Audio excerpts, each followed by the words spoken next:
एक बहुत ही मेहनती मुर्गी थी। उसके 2 छोटे छोटे बच्चे थे। पता है बच्चों, आज मैं तुम्हारे लिए केक बनाने वाली हूँ। ये मजा आ गया। पहले मुझे जाकर सामान लाना होगा। ठीक है मम्मा, जल्दी आना। मैं भी चलता हूँ। मम्मा, आप आ गए? केक बनकर तैयार हो गया? नहीं बेटा जैकी। तो जल्दी करो ना मम्मा। मैं आपको एक एक करके सामान पकड़ाता हूँ। मम्मी बताइए क्या चाहिए? अब हम इसे ओवन में रख देंगे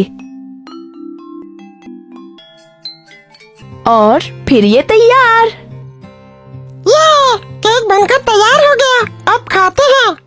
ये तुम्हारे लिए जैकी और ये है तुम्हारे लिए जॉनी। पर मम्मा, मुझे इतना छोटा पीस क्यों? जॉनी को तो इतना बड़ा मिला।